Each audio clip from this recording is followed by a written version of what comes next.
At T-Mobile, our critical mission is providing unparalleled 5G coverage for when connectivity is mission critical. Introducing T-Priority, America's best 5G network experience for first responders, even in times of congestion. More capacity, faster speeds, better coverage. T-Priority from T-Mobile, built for tomorrow's emergencies, ready today. Discover more at t-priority.com. For qualifying organizations on eligible rate plans, coverage not available in some areas and may be impacted by emergencies. A reason to buy jewelry? You don't need one. Gift yourself the modern classic piece you've always had your eye on at BlueNile.com. Blue Nile's collection of high-quality diamond jewelry is ready to complement your every look. Show off your elegant taste with a pair of diamond studs, or serve up brilliant style in a traditional tennis bracelet, shipped right to your door. Reward yourself with a piece you've always wanted at BlueNile.com. That's BlueNile.com. This episode is brought to you by Progressive Insurance. Fiscally responsible, financial geniuses, monetary magicians. These are things people say about drivers who switch their car insurance to Progressive and save hundreds. Visit Progressive.com to see if you could save. Progressive Casualty Insurance Company and Affiliates. Potential savings will vary, not available in all states or situations. Hey, Chicago. What do you say? Cubs gonna win today.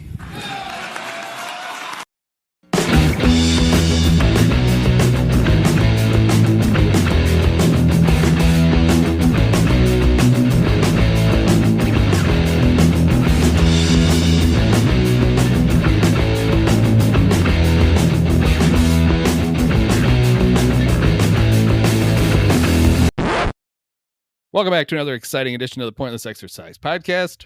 We're going to talk baseball with National Baseball writer David Brown. And Dave, normally I ask everybody how they're doing when we start this podcast. I realize that's kind of a dumb question, although I do care, but I think it should be more. So I'm just going to come up with random questions for everybody at the very beginning. So who's your fourth favorite all-time Seattle Mariner? That would be Dan Meyer, who I was, I believe, 7 when I started to collect cards.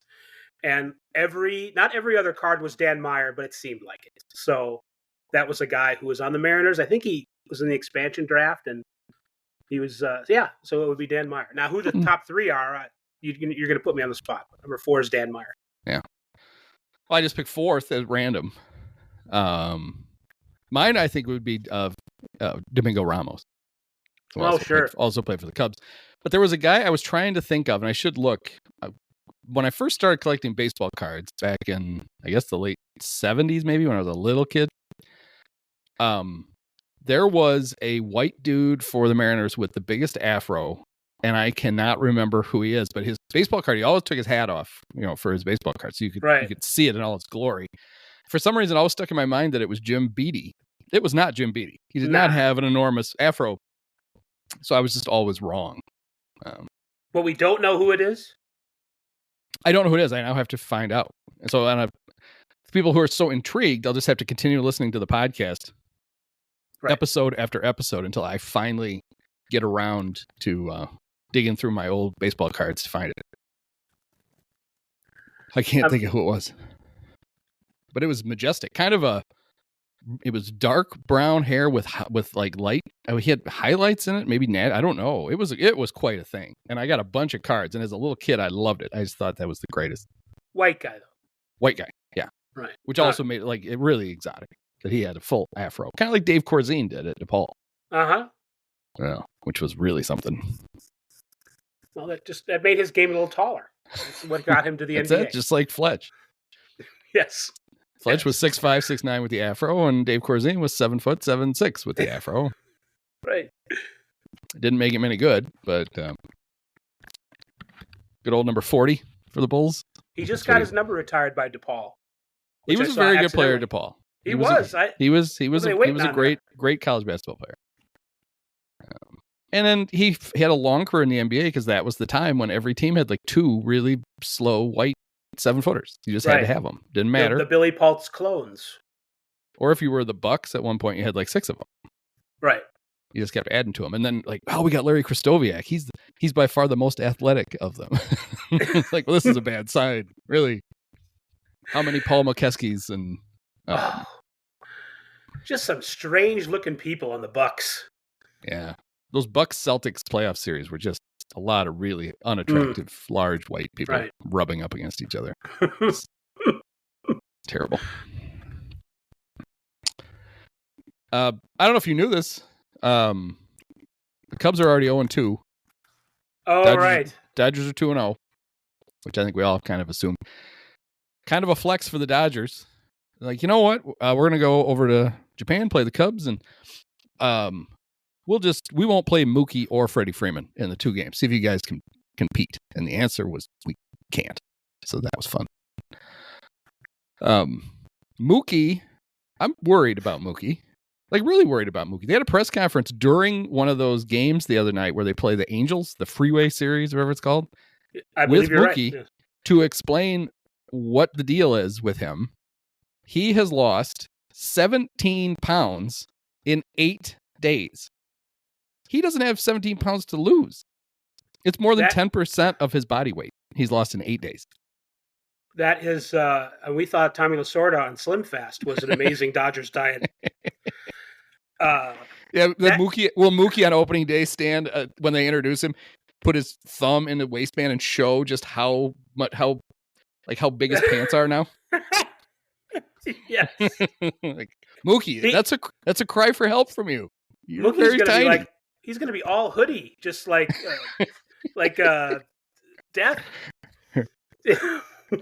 Just walking around and just someone's got to prop him up. I mean, we made the joke before. Was he big enough to fly? You know, with all that mass. Well, that was, yeah. They took him.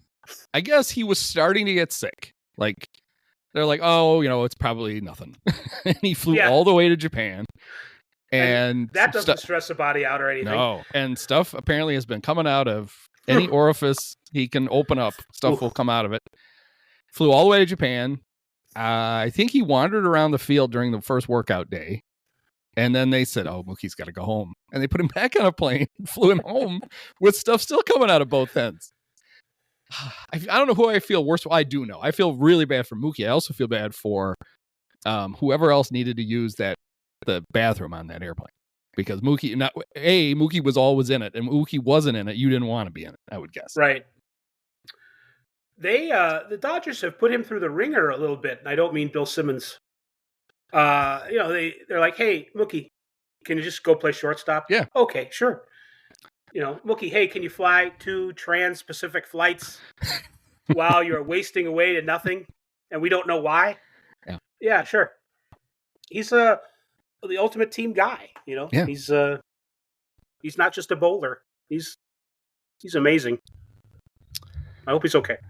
Yeah, I wasn't all that worried about him until they did the press conference where he was like, "Oh, I'm fine. I'm just horribly, horribly ill, and they don't know why." It's like, oh, Jesus, that's not great. I mean, like, usually somebody named Mookie, if they haven't eaten for a week, you got to think about putting them down. Yeah, they scheduled a vet. That was the first problem. They scheduled a visit to the vet, and they're like, "No, he's a man." What? Oh, why does he call himself Mookie? Now, you remember why Mookie Wilson was Mookie, don't you? I think I've talked about this with you. It's my favorite nickname origin story of all time. Well, go ahead and tell it because I forgot. So usually, like, grandparents get nicknames because the grandkids can't say grandpa or grandma, right? And even Mima or whatever. Mookie Wilson became Mookie Wilson because his grandmother couldn't say the word milk. Wow. His grandmother couldn't say milk, not him. It wasn't like Mookie was asking for Mookie, meaning milk. Right. Grandma was referring to milk as Mookie, and apparently, because he's a little kid, he was, on a lot of milk. They just started to associate Mookie with the kid, and he got it because Grandma can't talk.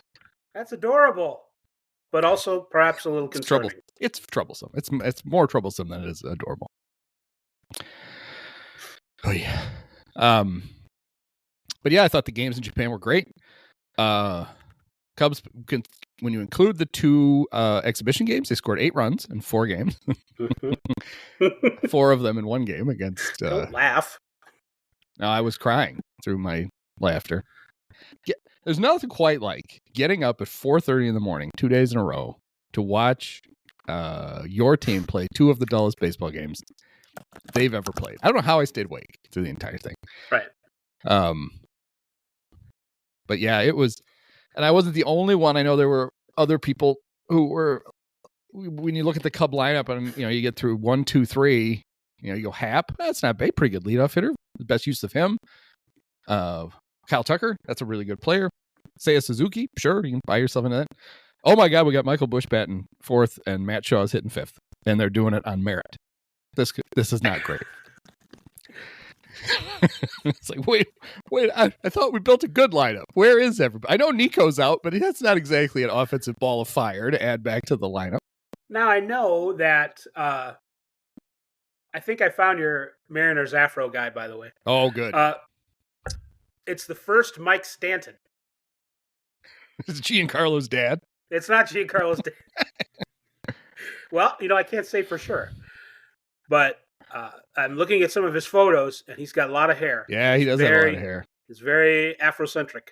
I don't think it's him, though. But that is a nice head of hair. I have one other guess. Okay. Mike Parrott. Yeah, I think that's it. That sounds right. He's got 2 sunglasses. Yes. 2 double R double T. It might not be him either. I know he's one I liked. I think because of the Ron Davis glasses that he wore. Right. Yeah, I got to keep looking. But I think those are good. Maybe it's another Mike. 70s baseball players were really attractive. They were. Mike all Parrott swapping wives. He was the pitching coach of the Diamondbacks in 2016. He got himself quite a haircut. Huh. He's bald. It all fell out, Mike. Oh. Well, kind of like, it's like looking at old pictures of James Taylor. Uh-huh. With the flowing hair, and you're like, oh, we know that's not going to last. That's not going to last. Sweet baby James. What were we talking about before I did a left turn? It's how the Cubs lineup sucks. Oh, yeah. The Dodgers, they have a $1 billion rotation. I don't know if it's literally a billion. I know. It's going over there and losing 2 games was that we knew was going to, it was very likely, right? I mean, it's baseball. The Cubs easily, any team could beat any team on one given day or whatever, but that's the spirit. A little overmatched. Yeah, they didn't play on Sunday. That was the problem because it's any given Sunday, right? Not any given Wednesday morning across the international date line. That's not the same. And as I bitched about in the newsletter on Monday, why are we surprised? The Cubs were not. Jed didn't build this team to beat the Dodgers. It's only built to beat the Reds and the Brewers. Right. So when you play the Dodgers, you're overmatched. But it was disheartening that the Dodgers were like, we're just going to play with our second and third best players. It'll be fine. And it was fine. It also, the guy who plays shortstop in Mookie's stead, why can't I think of it? He's number 72. And it just gave the whole thing, it's like, and he was in the center field camera shot all the time when the Dodgers were in the field. And it's like, you can't convince me this isn't a spring training game when the shortstop is number 72, unless it's Carlton Fisk, which would really be odd because he's old and he was a catcher. That would be Miguel Rojas? Miguel Rojas, good old number 72. Yeah, he is. Yeah, he's good. He's a good guy to have around. Well, I knew it was trouble for the Cubs when Freddie couldn't play and they redid the lineup and then Kike was in it. I'm like, well, there's how many home runs is Kike going to hit against the Cubs? Turns out it was 1. Right. It was 1 in the second game. It's like, well, that's even their reserves are better than the guys we're running out. That's fun. There was some cool stuff like Kerry Wood made the trip, and so there were pictures on the field. Kerry Wood, Mark Pryor, just to see how old they look now. Snapping each other with a towel. Yeah, he did. Mark took him down to the bullpen and get a little work in. Kosuke Fukudome threw out the first pitch before the first game, which was nice to see Kosuke. The coverage on Marquee was terrible, and Fox didn't even go. Fox did the games. Jason Benetti did game 1 from his couch, and Adam Amin did game 2 from his couch. And AJ Przinsky was God knows where, some holding cell somewhere. And the crazy thing about it is now who's the number one baseball play-by-play announcer for Fox?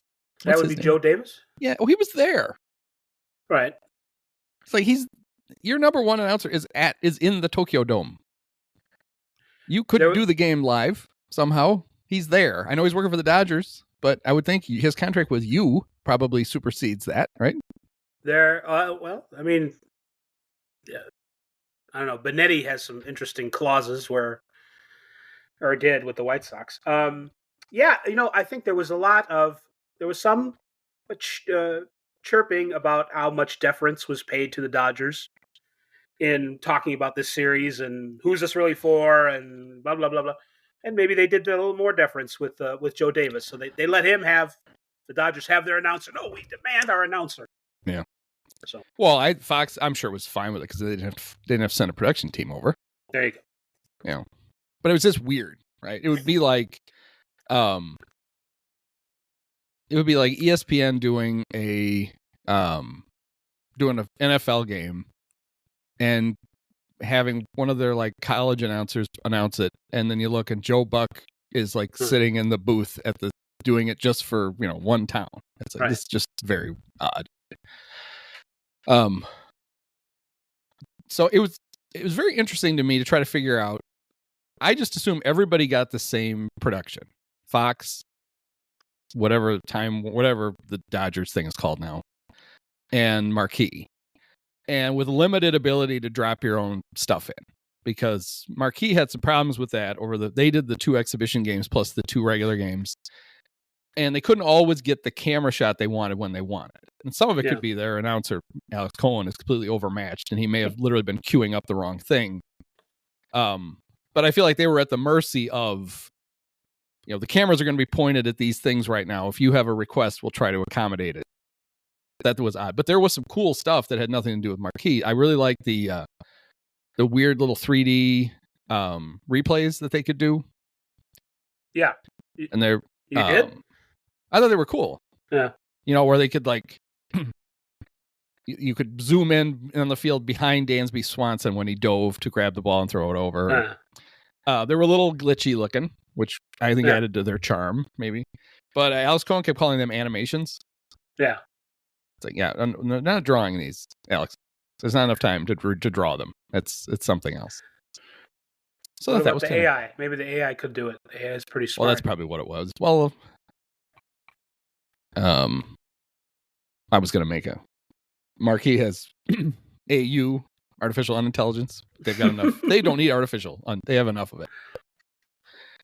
They don't need it artificial. They have the genuine article.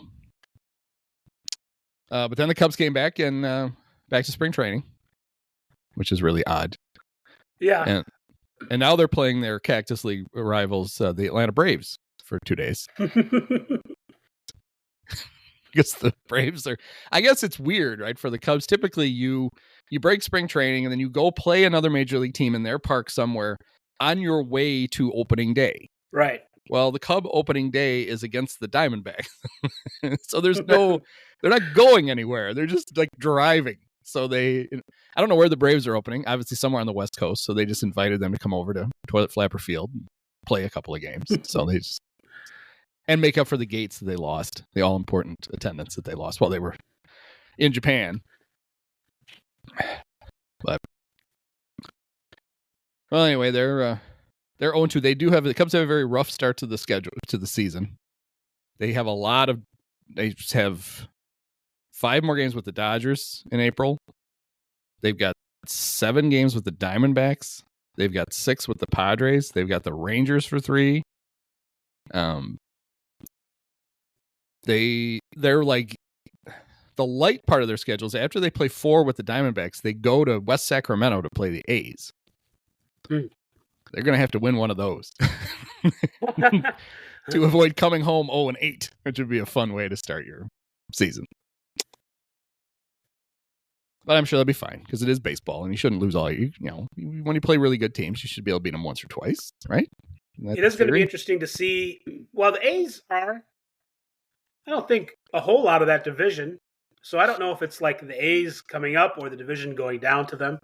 but I would not be surprised if they're better than everybody except for the Rangers. And the Rangers have a lot of problems. So the A's are the A's are a real team now. They're not. They're full of them. They're full of themselves a little bit in a good way. I think a little confidence. It will be. It'll be interesting to see the games there. They have sold out every seat for the entire season already in West Sacramento. All 14,000 of them for every game. But honestly, wouldn't you much rather play in front of 14,000 fans in a 14,000 seat stadium than 14,000 fans in a 44,000 seat stadium like they were doing in Oakland? Like, the atmosphere should be far better. Yes, maybe a collegiate or a Asian, as far as the enthusiasm goes. So it could be, at least for a year, somewhat of a different, in a good way, kind of situation, or at least that's what I would try and make of it. I'll be really interested to see how invested the Sacramento fans get in the A's. Because you could make the idea that, of course they sold every ticket. They're there to see Major League Baseball. Right? Like, they could be just as much fans of the other team as they are the A's, or just the novelty of the best players in the world are actually coming to Sacramento to play. But there's also this idea, I think if I was a Sacramento resident, I just can't imagine the Vegas thing's ever actually going to happen. Right. And I might be like, but they might be here for a long time. Right. This may turn into a decade of the A's in Sacramento. So let's go for it. They're our team. There's a non-zero chance that they never leave. Yeah. That they just if the Vegas thing falls through and Sacramento will build them a stadium, they'll stay there. It is the capital of California. So, and they have a major league team already. The Kings, the former Kansas City Kings, the former Cincinnati Royals, and possibly some other towns too. Yeah, then they split. Weren't they the Omaha, Kansas City? Yeah, Kings in the for a while. In the tiny Archibald era, I believe. I like the thought behind that. We can't sell all the tickets here in Kansas. We're gonna have to go to Omaha for a few days. Right? Like, what? Why are we going to Omaha? Yeah, I don't know. It's I'll just be interested by like just what the atmosphere is like. I mean, you're right. I kind of picture, and I could just be completely wrong. It's kind of like being like one of those, like in the early days of the MLS when you could, if you dared to turn a game on, you knew right away if it was in Seattle or Portland. Mm-hmm. Number one, it was raining, but number two, it just sounded different. Like there was, constant chanting, and the Portland had the chainsaw, all that stuff. But I don't know why I think of that. But I just, I could be completely wrong. But I'd also be very excited if we somehow got an ALCS of the A's and the Rays. Two minor league stadiums. That's a heck of a thing to root for. I don't know if the Rays have it in them, or that division. Let's just say that if that happened somehow, would Major League Baseball make them play in like a real Major League stadium? They are kicking around. They've been kicking around the idea of a neutral site World Series and other abominations. And I would say, I mean, non-zero chance of that. I don't know, but again, and baseball knows this. People, with a few exceptions, fans tend to like their team. They watch their team. Yeah. They don't necessarily go out of their way to watch some other team. Now, this is, it's an exception in Sacramento because they're not used to having Major League Baseball there every day. And I think it's also, Sacramento might be a little microcosm of what they expect in Las Vegas. That it's not just going to be local people doing this, but they want it to be a tourist destination when the A's are in town. I don't know if that's going to work, but I know that's what they're thinking. But that would probably be a step in the wrong direction if and not one that I would doubt for a second they're considering. Yeah. Moving playoff games because how can you do that after 80 games, at Steinbrenner Field? And, well, baseball can do stuff. They do stuff like that. So And I could see him doing it for the lamest reasons. Like, well, no, we can't accommodate all of the media in the smaller stadiums. Right. So we have to go. And where do they go then? Do they make the A's go play at Oracle Park? The closest major league stadium to where they are. And then the Rays, you go to Atlanta or Miami, I guess. Right. It would. I mean, they're not going to have to worry about it, but it would be interesting. I would think that if one of those teams makes the playoffs, and I would think that, there's at least a coin flip chance one of them does, that the novelty of, a wild card series, I said, it'd have to be the home team, being played in a minor league park would actually be kind of cool. I could see baseball actively rooting against that team advancing. Yeah. But for a one-off, it would be really cool to see it. But I'm sure they wouldn't want it to go on round after round. Yeah, they don't mind the low attendance for the novelty of going to the Field of Dreams, for example, or the Negro League game at Rickwood. So Rickwood pitched for the White Sox for a few years, I think. Wasn't that Wilburwood? And Rick, right. I get them confused. Yeah, are we getting one of those this year? Frank Thomas screwed up the Field of Dreams game. Yeah. He bought him and a bunch of investors bought it, and they're developing it. And while they're developing it into they're building youth fields to go around the park. Yeah. Yeah, they can't. It's a construction zone. They can't play the games there, so they had to, stop. They had to pause it. And I think the Rickwood one was an anniversary, right? That's why they were there. I don't remember off the time. I don't remember what it was. Or they knew Willie Mays was going to die the day before, and that's why they went. Yeah. Anyway, so there's that. All right. So I told you I was going to tell you a story about the something happened in the to me in the DeCipio fantasy league, which I'm sure people are very intrigued. Here we go. Settle in, everybody. This is a window into what a good fantasy baseball manager I am. I told the story last year about how I meant to draft. I was going to draft Ronald Acuna. I had the third pick because I had a bad year the year before, and I thought he got picked right before me. So I took Jose Ramirez instead, and I was pissed for 2 weeks. It's like, I can't believe I screwed that up, blah, blah, blah. Well, then obviously it turned out to be great for me because Jose had an incredible year, and Acuna got hurt. And I ended up finishing, I was second in the league in the regular season. I ended up third because I crapped out in the playoffs. So I had a good year. So this year, nothing dumb is going to happen to me this time because I'm on it. So the way we do you have to have a right fielder, a center fielder, and a left fielder. You don't just play 5 outfielders or 3 outfielders. You have defined positions. So here are the outfielders that I currently have on my roster. Wyatt Langford, James Wood,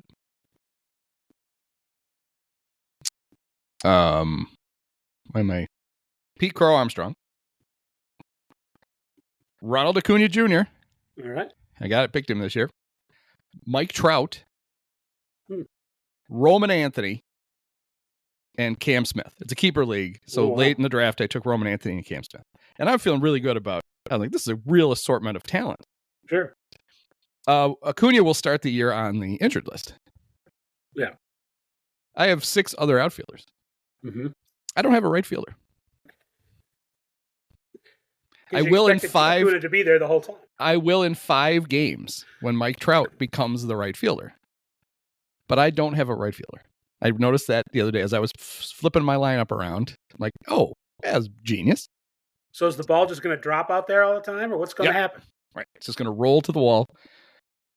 It's worse. I have Xander Bogaerts playing second. There's no way Xander can cover shallow right and second base. He doesn't have the range for that. So modify that shift. Yeah, it's going to be a problem. I mean, what will happen is I will get to put Acuna on the injured list, and I will go claim a right fielder. But I thought that's some genius planning on my part. To have all these outfielders, and I don't have any. And then I don't know that Cam is going to make Roman Anthony's not going to start the year with the Red Sox anyway, but he only qualifies in center, and Cam Smith may start the year for the Astros in right field, but he's only qualifies at third base for the first 5 weeks. So nice job. We do have I believe we still have one team with no owner. Auto drafted for them. So contact Oleg if you want to claim the last spot in the league. Just contact Oleg. We tried to strong arm Praz into joining, he wouldn't do it. So claims he's a fantasy football guy, not a fantasy baseball guy. He wouldn't do it. But anyway, that's not that exciting a story, but I just was like, oh, of course. Second year in a row I managed to do something completely boneheaded. There's nothing you can do until Trout qualifies. Waivers and no, I will put Acuna on the injured list, and I will just go grab some able-bodied right fielder to go 0 for 25 in those 5 games and ruin it. I might be smart. Somebody might tell me I'd be smarter just to leave the spot open and then but I'm sure I could find somebody who can get a few hits for the first 5 days of the season. But how many people are in your league? How many GMs? 10, just 10. Okay. I feel like we had 12. I asked Oleg. I thought we had 12 one year, and he claimed I was nuts. So we've always had 10. If you lost a couple, maybe they got on a flight to Japan and couldn't eat, and then just disappeared. This league was started by my readers without me. That's always the funniest part of these stories. I did not join until like year 3 or 4. In fact, I asked after the first year, and they're like, "No, we don't have any openings." We'll get back to you. Like, well, I'm going to sue you for calling it the Discipio Keeper League then. So I inherited a team and had to do some rebuilding. I didn't have much to keep that first year. Took a couple of years to get them good, and we've been good. I had the off year a couple of years ago, and then last year we were good again. So it's a fun league. We complain to each other though that I feel like we don't have enough active lineup spots. Like you just have 10 offensive players. You have one utility player we have 9, right? 1, 2, 3, 4, 5, 6, 7, 8. Yeah, we have 9. The 8 guys in the field plus utility player. And then other guys are just on your bench. And I feel like because of that and the way the keepers work, which is you have your draft, and then if you want to keep a guy the next year, you keep him. He becomes your pick in the round 2 rounds earlier than you got him the year before. Right. Which is a really nice rule. I really like that. But I think the problem is because we only play 9 guys, it's really easy to stash people on your bench and then not trade. Right. And we don't trade as much as I think Oleg would make a trade every day. I proposed, and no one cared, that I like the 3 days around the trade deadline, our trade deadline, at the Major League trade deadline, that you had to make a trade. Yeah. Everybody has to make a trade. You just got to figure it out. You and somebody have to swap players. They didn't go for that. But it's a fun league. And but yeah, it's easy to stash. Like I basically had to Junior Caminero just sat on my bench all last year. Right. Waiting, biding his time. And he's now on my bench still because I have Mark Vientos. And I have to figure out how to divvy up playing time between those two. So see, I should trade one of them. Clearly. But you don't trade. But I got to find somebody who will actually trade. So I can trade with Oleg. We can just pass our guys back and forth.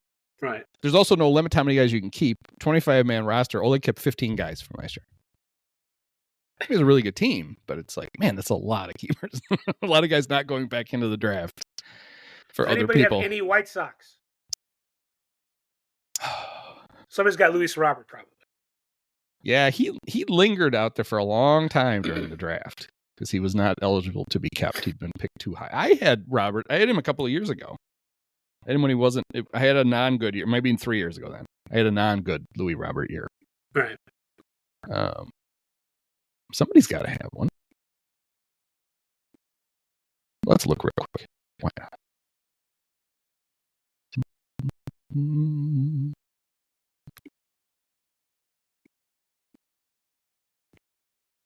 All right, one team. First guy has none.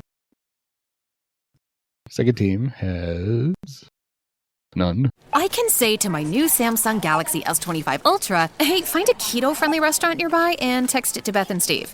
And it does without me lifting a finger, so I can get in more squats anywhere I can. 1, 2, 3. Will that be cash or credit? Credit. 4. Galaxy S25 Ultra, the AI companion that does the heavy lifting so you can do you. Get yours at Samsung.com. Compatible with select apps. Requires Google Gemini account. Results may vary based on input. Check responses for accuracy. This episode is brought to you by Prime Video. In the small town of Holland, Michigan, nothing is ever what it seems. Behind the tulip festivals and pretty houses lay dark secrets that threaten to tear a marriage apart. Nicole Kidman stars in this darkly twisted thriller about a wife and mother whose quest to uncover her husband's secrets may get her more than she bargained for. Holland, streaming on Prime Video March 27th. You've maxed out your 401k. You're contributing to an IRA and making some other investments. You're ahead of the game and doing well. But where do you go from here? The same old story can only get you so far. If you want a new take from a new type of financial professional, we invite you to get a fresh perspective beside an agent with the backing of New York Life. Insurance, investments, retirement, and more. Visit NYL.com to learn more. Investments are offered through registered representatives of NYLife Securities, LLC. Member FINRA SIPC, a New York Life company. Hey, it's Haley Steinfeld. When everything requires your attention, it can be tough to figure out what to prioritize. But I'm here to talk to you about something that you should always put first, your breast health. In fact, if you're 40 and over, you should be getting screened once a year. And if you're under 40, it's never too soon to visit yourattentionplease.com to learn about your breast cancer risk. So go on, pay the girls some attention and take the time to find out your breast cancer risk at yourattentionplease.com. Trust me, your future self will thank you. Faraday presenta Ojos con Alergia y Picazón contra el jardinero. Y el ganador es Faraday Extra Fuerte. Para aliviar la picazón de los ojos por alergia, actúa más rápido y supera a Claritin y Flonase aún a las 24 horas. Faraday, adelante.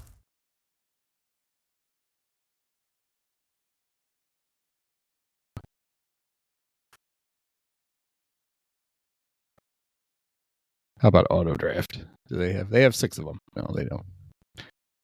All right, just a quick look. I'm not seeing any, but yes. So Robert would clearly be on somebody's team. I would think that somebody took some of the prospects in an effort to hoard them for future. Kyle Teal or one of the Montgomery boys. But I don't know. Yeah, they're both not uninteresting. Although Coulson, I don't know. He looks semi-cursed. But maybe that's just the White Sox.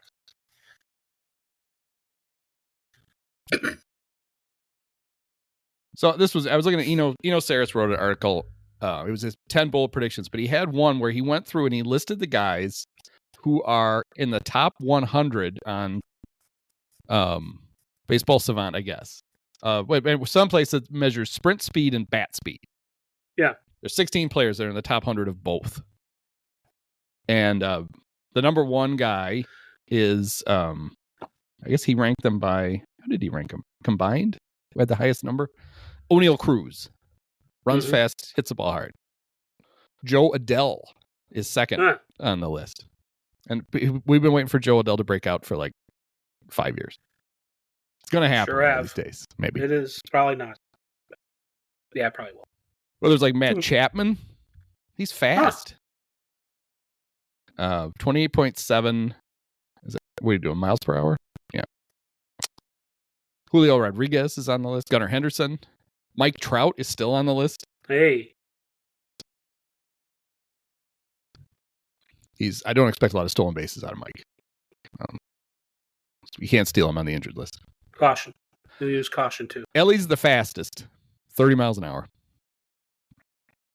But there's just some he was trying to, and Louis Robert is on the list.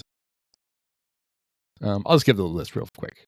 O'Neill Cruz, Joe Adell, Matt Chapman, Julio Rodriguez, Gunnar Henderson, Mike Trout, Elly, Luke Raley is on the list. Bobby Witt Jr., Wyatt Langford, Louis Robert, Byron Buxton, James Wood, Corbin Carroll, Jarren Duran, and Joey Ortiz of the Brewers. Wow. And they're all good players. You know, I mean, we don't know about Joey yet, but he seems like he's going to be a good player. So basically what Eno was saying was he was trying to look for the next Elly De La Cruz. Mm-hmm. Guys who swing hard and run fast. And he pegs it as James Wood. Yeah. That's the 2025 Elly De La Cruz. So there you go. If you haven't had your fantasy draft, and everybody has, go take James Wood because he runs fast. Hits the ball hard.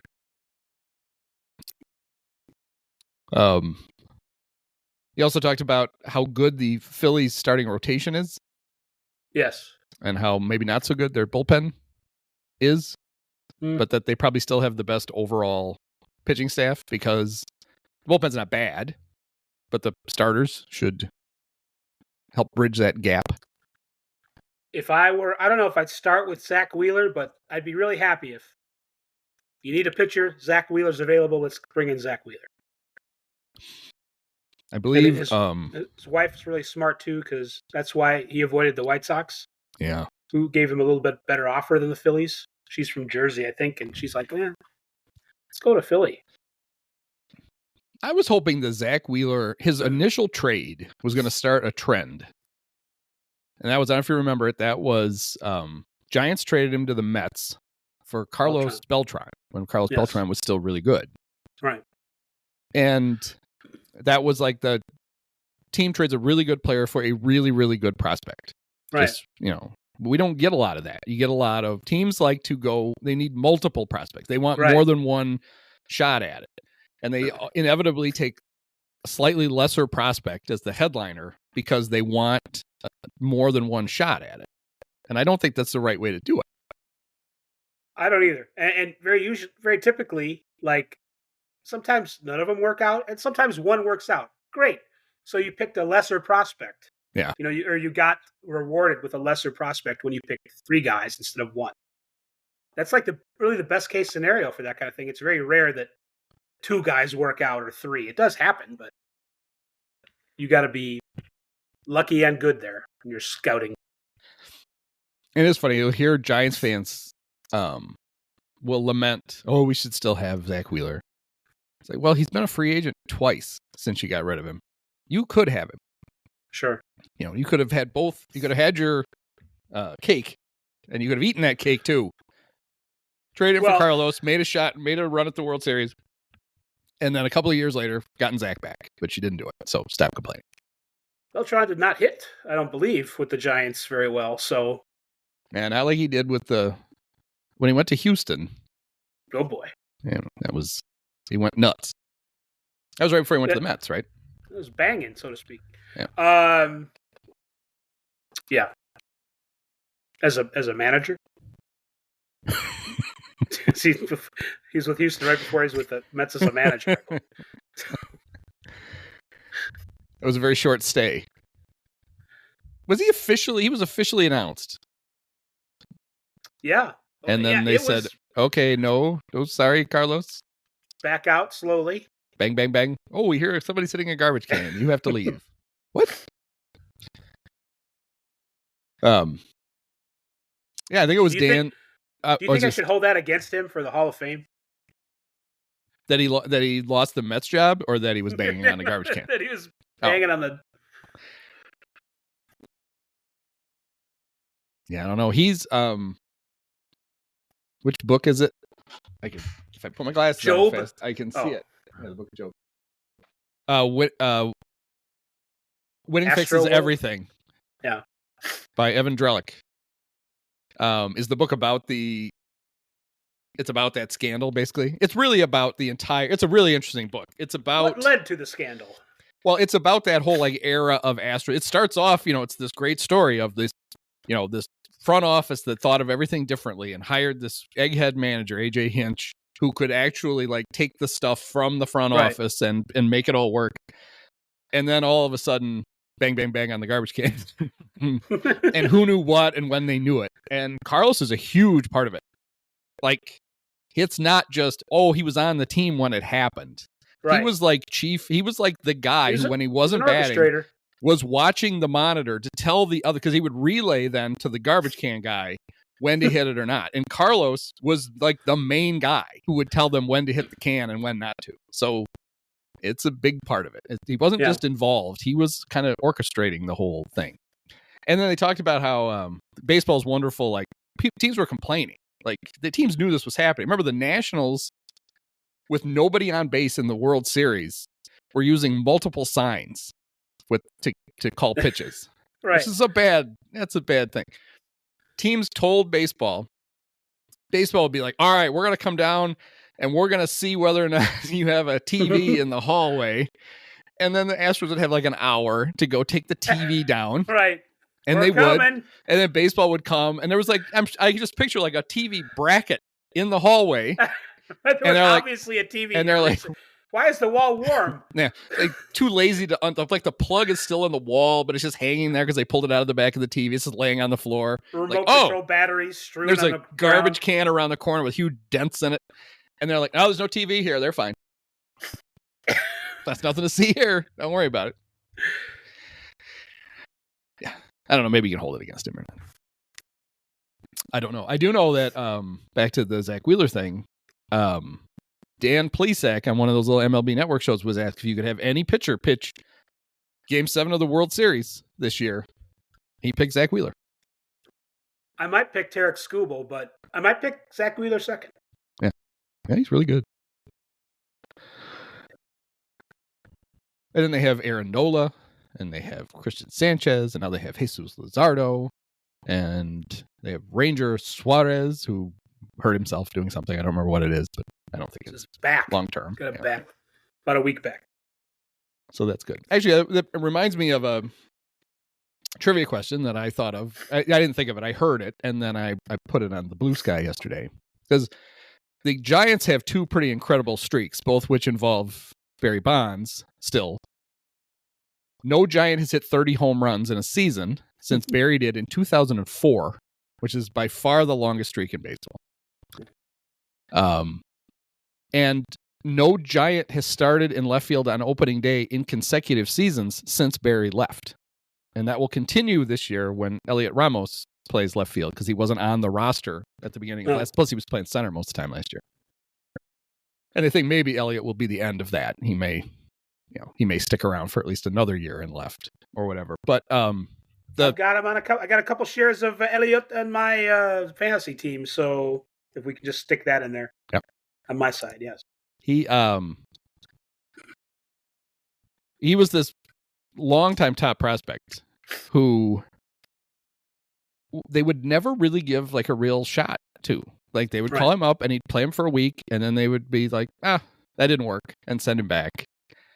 And last year, because of injuries, they had to play him. And after like 2 weeks, they're like, hey, he's actually good. And they kept him. Oh, and no. There's a lot of hope at the Giants that happens to Luis Matos this year. He was really good when he first came up with them last year, and then they gave him some run, and it petered out. Right. But he has apparently had a very good spring, and he had a good year in AAA last year, playing in the same park where the A's are going to be playing this year. Yes. But anyway, so that the Giant, the no 30 home run streak is very long and very impressive, considering they won 3 World Series during that time. Yeah. So it's not like it's been just ineptitude. Do you know what team has the second longest streak? It's not the Cubs, is it? It is the Cubs. Oh my God. Kyle Schwarber and Chris Bryant in 2019. That's it, huh? And nobody since. Jed's entire tenure as president of baseball operations, no Cub has hit 30 home runs. The closest was his first year, Patrick Wisdom, at 28. I'm going to defend them a little in that this has something to do with Wrigley Field being different than it used to be. And all the stuff has made it harder to hit home runs. What do you think? But wasn't the stuff there in 2019 when Chris and Kyle were banging balls off of the scoreboards? Those guys are much better, or were. Or Kyle still is. Chris Schwarber would be if he ever returns to being ambulatory. He would be good again, but he may never. So you know what my point is there. Those guys were good. So. Oh, that I think is the main thing. It's that they just. but the ballpark does factor into this. The concrete has settled. Jed will tell you, because he told everybody for ad nauseum during the offseason, last year was a terrible year to hit at Wrigley Field. The wind blew in a lot, and they claim that it cost them a lot of home runs. But before that, I don't think they played enough years after the big video boards went up that it doesn't have a negative effect. In fact, I think there's a thought that overall, the big one in left probably helps, because when the wind blows in from left, if you keep it relatively low, you can get it to the scoreboard before the wind really has a chance to do anything with it. Last year was a cold summer in Chicago, and the wind blew in all the time. And Jed would tell stories, and I'm sure he was right, about how he'd be hanging out in the park when they were on the road, and the wind would be howling out. Yeah. And he's like, oh, we never get this. But the other thing is, Jed, your pitching staff benefited from the weather. So it should have evened out. Yes, your hitter stats would have been suppressed, but your pitcher stats would have all been enhanced, which makes people a little worried about Shota, because he's a home run prone pitcher, and he had the best possible environment to pitch at Wrigley last year. And chances are that will not replicate itself again this year. And he still was second in the league, and third, I think, in the league in home runs allowed. So that might go up. But like our good friend Bert Blyleven will tell you, you can give up 56 home runs in a season and still win 18 games, because he did it. Yes. Just don't let him hit grand slams or 3-run homers. He'll be fine. But yeah, I would say that the biggest part of that would be, 2020 was the short year. 2021, they traded everybody off. So even if you were on, I don't know if none of those guys had really good 2021s. I don't know if they were even on pace to hit 30. And then the 22 Cubs were bad by design. I think Frank Schwindel was going to hit 30 bombs at Wrigley. Right. So really, it's probably been 23 and 24 that they actually had a chance to return to have somebody hit that many home runs. But it's just funny. He's going to do it. He's going to do it. It's just funny that every other team, even crap teams like the Marlins, have managed to have somebody do it. Right. I can't tell you who that is. Probably Jake Berger. Was he there long enough? Was he there all year last year? He was an in-season 2 years ago? That seems right. Yeah. Because they weren't in the hunt for anything last year. They wouldn't have acquired. They were not. The deadline. But everybody done except our Cubs. And we'll see if Kyle Tucker does it. The Cubs have not had a lot of 30 home run left-handed hitters in their history. The sweet swinging Billy Williams. Yep. And that's probably it. Oh, and Kyle Schwarber. Just the two. I'm sure that's 140 years of Cub baseball. Just those two. Don't even look it up. Just guaranteed. Mel Hall platoon too much. Leon Durham, not quite there. I don't know if he ever hit 30. Probably not. I don't think so. He seems like a 24 kind of guy. Let's see. What was Hack? Was Hack Wilson right or left-handed? I don't know. He was right-handed, so that's not going to help. So we got a lot of Sammy Sosas, Hack Wilson, Andre Dawson, Dave Kingman, Derek Lee, Ernie. Billy hit 34 in 1970. And wait, am I looking at the right thing?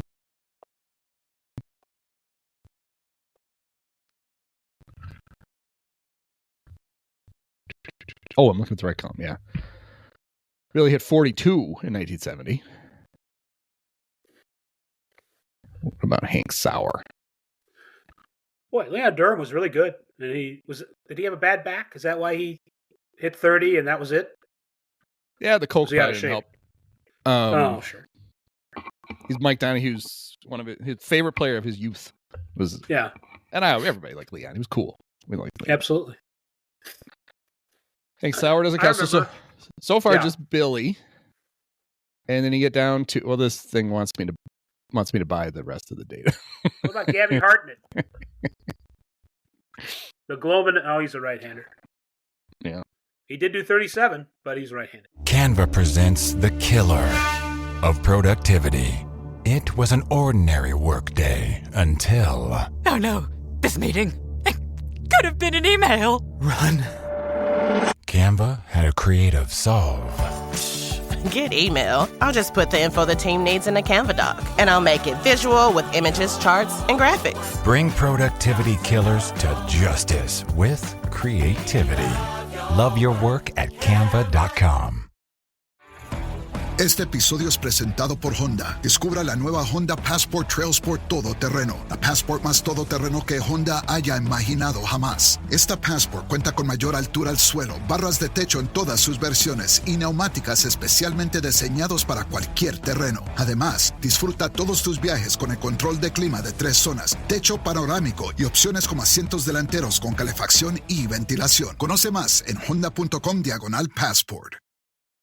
The #1 selling product of its kind with over 20 years of research and innovation. Botox Cosmetic, botulinum toxin A, is a prescription medicine used to temporarily make moderate to severe frown lines, crow's feet, and forehead lines look better in adults. Effects of Botox Cosmetic may spread hours to weeks after injection, causing serious symptoms. Alert your doctor right away as difficulty swallowing, speaking, breathing, eye problems, or muscle weakness may be a sign of a life-threatening condition. Patients with these conditions before injection are at highest risk. Don't receive Botox Cosmetic if you have a skin infection. Side effects may include allergic reactions, injection site pain, headache, eyebrow and eyelid drooping, and eyelid swelling. Allergic reactions can include rash, welts, asthma symptoms, and dizziness. Tell your doctor about medical history, muscle or nerve conditions including ALS or Lou Gehrig's disease, myasthenia gravis, or Lambert-Eaton syndrome and medications, including botulinum toxins, as these may increase the risk of serious side effects. For full safety information, visit BotoxCosmetic.com or call 877-351-0300. See for yourself at BotoxCosmetic.com.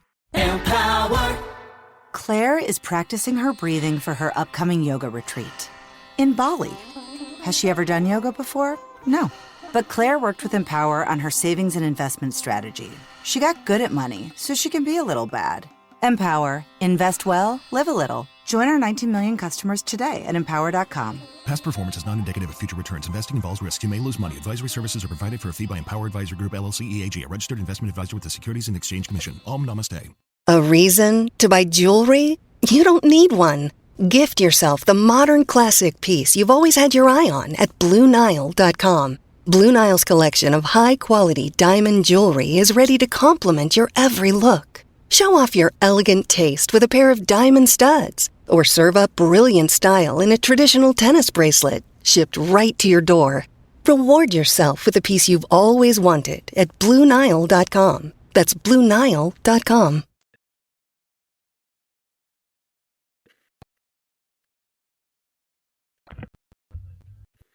Yes, of the top 25 home run seasons in Cub history, Schwarber, 38 in 2019. He's the last Cub to do it. And Billy.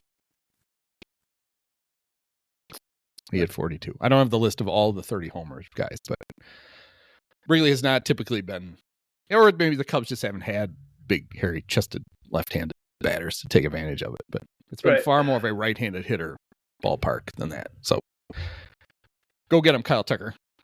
You're our only hope to hit 30 this year, I think. Although Jed claimed Michael Busch would have hit like 27 last year if the wind hadn't blown in. He hit 21 instead. We'll see about that. I will admit I didn't read the article. I just enjoyed the headline. Tim Burton has a thing in The Athletic. It says, here's how each MLB team can make the 2025 playoffs. Yes, even the Rockies and White Sox. Sure. It has to involve, there have to be plane crashes involved in that, don't you think? In those scenarios? At least some kind of accident. Yeah.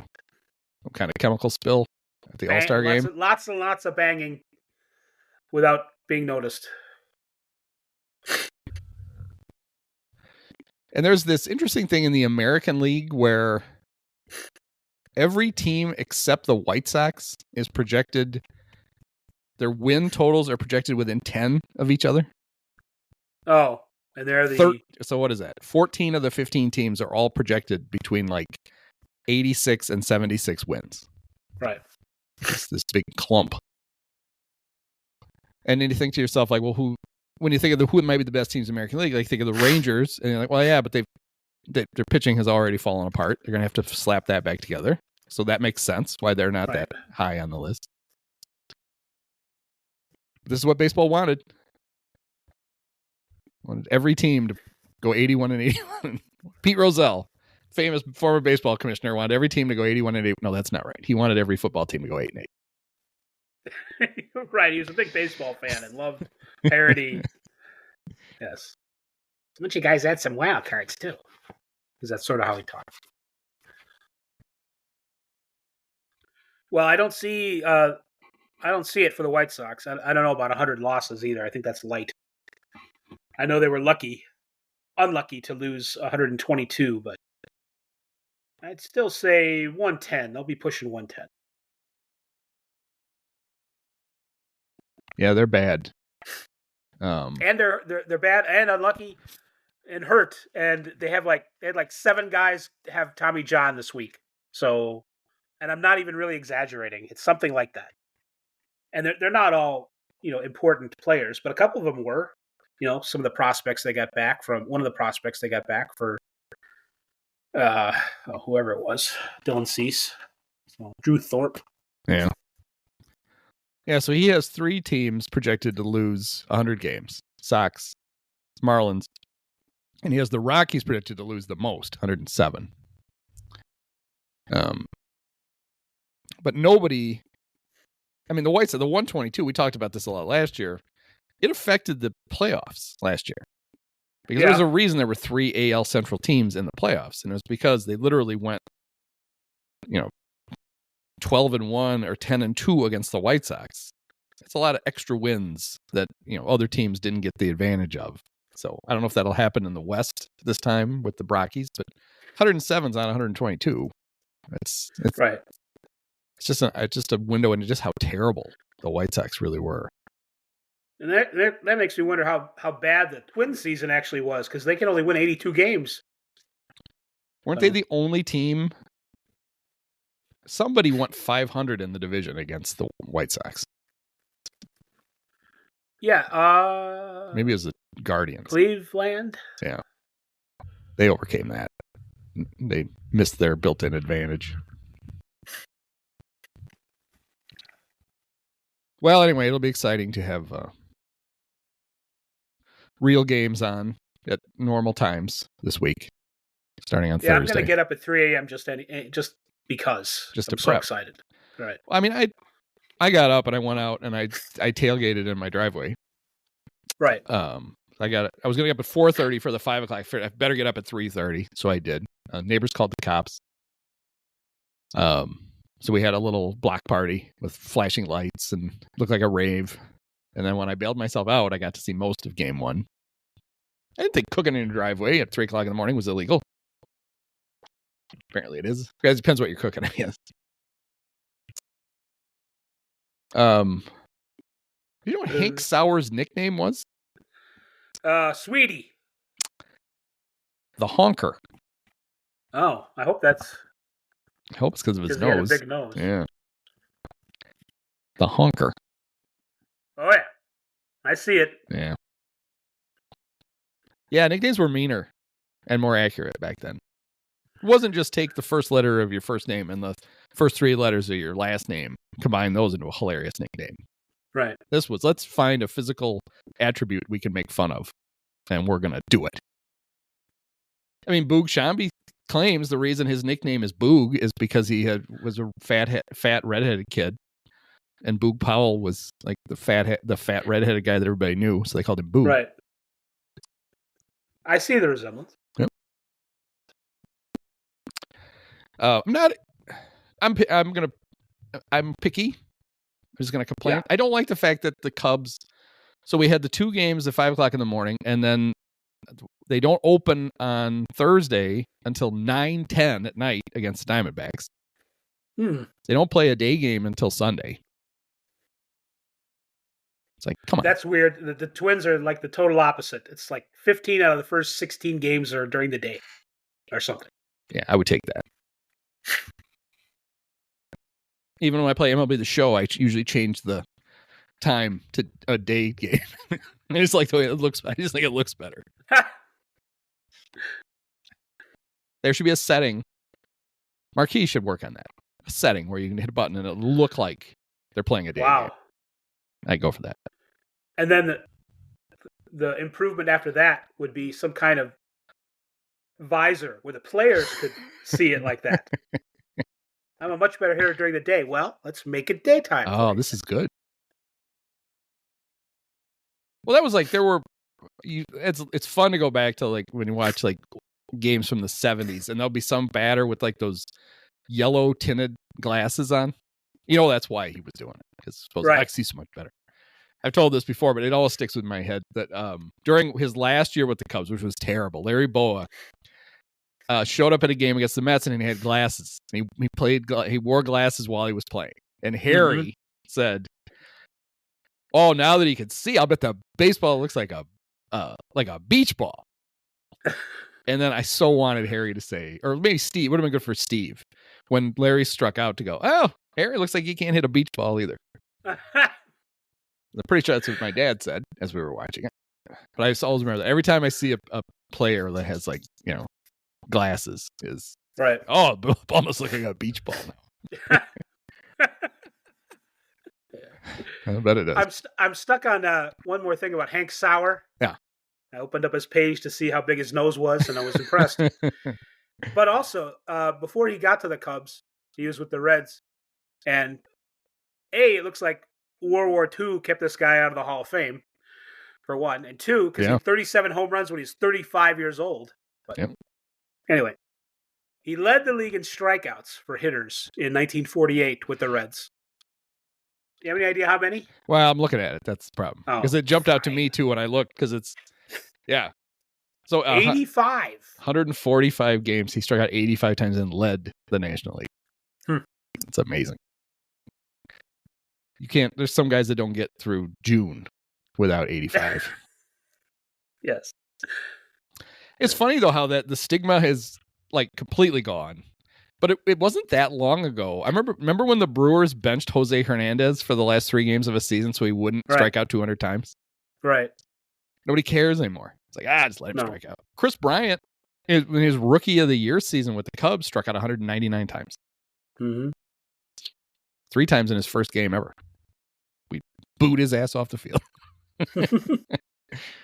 I do remember, this was early days of Twitter and realizing that people did not understand sarcasm. It wasn't that early. I guess it would have been like 2013, I guess. The Cubs draft him and they send him to Eugene, Oregon. His first game with the Eugene Emeralds, he struck out the number 2 pick in the draft. Can't miss prospect. Struck out all 4 times. And I replied to the tweet, "Oh, he's already a bust." And a whole bunch of people yelling at me. Like, I don't really think he's a bust. It's a joke. Right. He's a hotshot prospect who struck out 4 times in his first game. I think we can make fun of that, but apparently not. I feel like sometimes if you put an exclamation point in, people will kind of think, well, maybe he's kidding. Yeah. On an outrageous statement. So. Well, that was the old, there should be a sarcasm font. Right. Like the ability to put stuff in like italics on Twitter or whatever. But now everything would have to be in italics. Right. That's right. So if everything's in italics, nothing is in italics. All right. Well, I am glad baseball's finally here for real without having to get up at the crack of dawn. Nothing like getting up, watching a baseball game, and then taking a nap so that you can then work the rest of the day without falling asleep. That's a lot of fun. I'm very open about the fact I like morning sports. That's why I watch F1 and the English Premier League now, and the old Peacock games. I were right up my alley. I like those. I don't. 5 o'clock in the morning is not morning sports to me. That's still overnight sports. That's a bridge too far. Yeah. And my wife was like, "Why aren't you just recording the game and then watching it at a normal time?" I was like, "Well, because I have to. America needs my hilarious remarks as the game goes on. I'm part of the broadcast. What do you mean?" And she's just like, "Well, then tough shit. Don't complain about how tired you are. Then, like, okay, fine. I won't, but I did." All right. Well, happy real opening day to you and to all who observe. Thanks, Andy. I'll make sure that the St. Louis Cardinals have a bad time, just for you. Good. There's one of the Rockford TV channels on one of their little sub channels is showing 10 Cardinal games this year. I'm not amused. Is there an audience? No. Is there an audience for that? I hope not. I mean, not this Cardinals team, I don't think. No. It's got 74 and 88 written all over it. They should be part of those games are blacked out here, which I enjoy. I like the fact that Cardinal and Brewer games are blacked out where I am. But I have a feeling now that I think the Cardinals must be a team that got the blackouts lifted. Just like the Giants and A's did the other day. Uh-huh. So now it's a scourge. They're gonna completely recreate the great Cardinal radio network of the 40s, where every stupid hillbilly town in the southern part of the country broadcast Cardinal games. Right. They're just going to do it with crappy little. They're going to be on channel 47.8 in every town in America. Thankfully, no one will watch, so that's good. Right. All right. Well, thanks, Dave. You're welcome. Many of us have herpes. Post-game show is brought to you by Christ, I can't find it. The hell with it. It's fitting. It's got to be done with one of the best games of all time. Just unbelievable. Got to congratulate the Dolan family. Sean, my podcast co-host Andy, you were his favorite player growing up. Oh, thank you so much. Awesome.